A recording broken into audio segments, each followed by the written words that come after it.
après la déception de ne pas avoir décroché autant de nominations au César qu'espéré, puisqu'aucun acteur n'y a été cité, puis la satisfaction, finalement d'en repartir avec 2 statuettes, meilleur costume et meilleur décor. Les équipes du film Simone, le voyage du siècle, sorti en octobre dernier, se sont réunies pour fêter un record d'entrées. En 2022, CIST, le film français qui a été le plus vu au cinéma, avec plus de 2,5 millions d'entrées.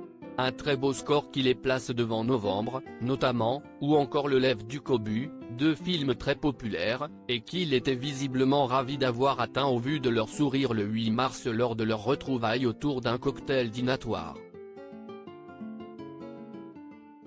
Vêtue d'un chemisier bleu et d'un pantalon brillant de mille-feux, l'actrice principale Elsa Zilberstein, qui incarnait dans le film une Simone Veil bouleversante, était rayonnante et a posé avec tous les acteurs et producteurs présents. Mais le couple qui a attiré tous les regards, si est bien celui formé par Philippe Torton et la journaliste Elsa Boublil, l'acteur qui incarne André Perdriau dans le film était venu accompagné de sa superbe compagne, en général plutôt discrète à ses côtés.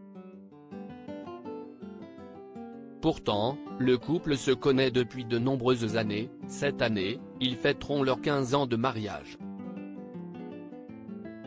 Rebecca Marder et Elsa Zilberstein, duo complice parents de 2 enfants ensemble, Jeanne et Simon, nés en 2008 et 2011, ils semblaient en tout cas ravis de cette sortie festive.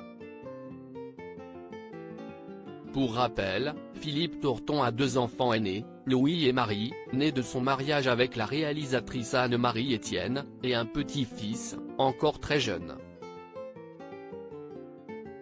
Et était très heureux de retrouver Elsa Zilberstein mais également Olivier Dahan, le réalisateur du biopic, arrivé au bras de sa magnifique compagne brune. Autres actrices importantes du film, Sylvie Testu, qui avait déjà participé à La Môme, l'un des premiers biopics du réalisateur, et la jeune pépite Rebecca Marder avaient fait le déplacement. Nommée au César du meilleur espoir féminin pour un autre rôle, la jeune femme est apparue très complice avec Elsa Zilberstein, qui jouait le même rôle qu'elle, celui de Simone Veil. Avec quelques années de plus. Des retrouvailles, en tout cas, qui faisaient plaisir à voir et qui n'ont sans doute pas été organisées au hasard. En effet, le 8 mars marque la journée de lutte pour les droits des femmes, une journée idéale pour rendre hommage à Simone Veil, porteuse de la loi pour le droit à l'IA en 1975.